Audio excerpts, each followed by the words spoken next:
Life has projected a lot of crushing and devastating events towards me, myself, and others.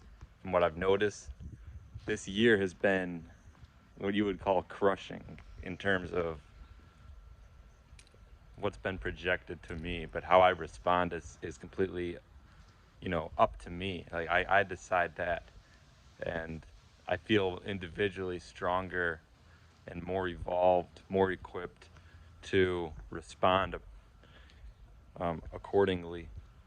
Because it's about how you approach the situation.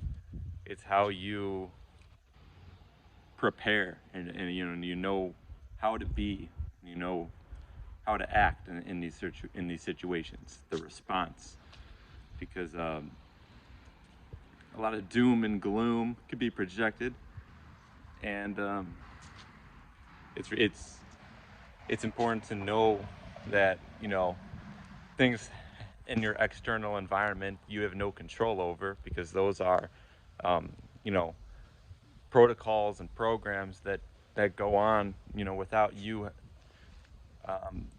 having any impact whatsoever. People make their decisions, certain things happen, but you can't control it.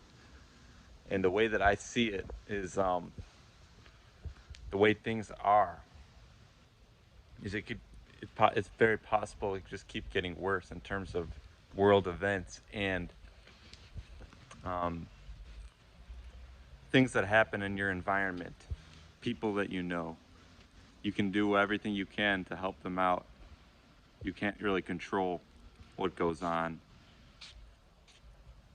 and it doesn't seem very good. It doesn't seem very bright and optimistic in terms of this worldly system that we are a part of. That's why I always talk about rebuilding, and it's this idea of hopelessness, having no hope because of all the doom and gloom and death and destruction and everything.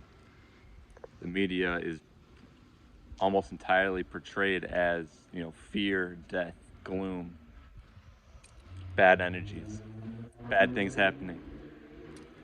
And the collective has accepted ideologies. The collective has accepted ideologies to go along with the programming, to fall into that frequency.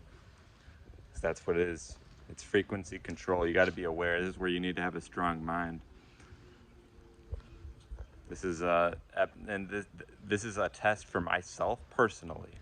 Never had to go through certain things of being tested, really being tested in terms of somebody dying, some like physically in this reality, this physical reality of them no longer physically being here, and so unexpectedly and you know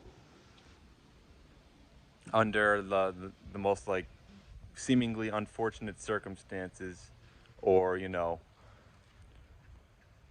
something that is just very monumental, you could say. Because when somebody grows old and they physically perish, that's different. But when somebody is young and it's unexpected, and it leaves a lot of the family members feeling a certain way, people who are close to them, that's completely different. Because they're young. You could you would hope that they have their life to live, and death, take having that life away, where the vessel is no longer operating in this reality, that could be very difficult. And this is something I've dealt with a cousin and younger than myself. What I'm saying is, I've seen signs before this. The bird is symbolic as well. You saw the Super Bowl, the Eagles went down. You saw in March Madness, the Blue Jays went down in the Elite Eight, and for the Eagles it was the Super Bowl, and they were both in like the most what seemed like devastating circumstances where it looked like, the bird represents the spirit, the eagle and the blue jay could both represent like uplifting spirits. And and for whatever reason, it was like the Matrix. Something was telling me that was symbolic and significant.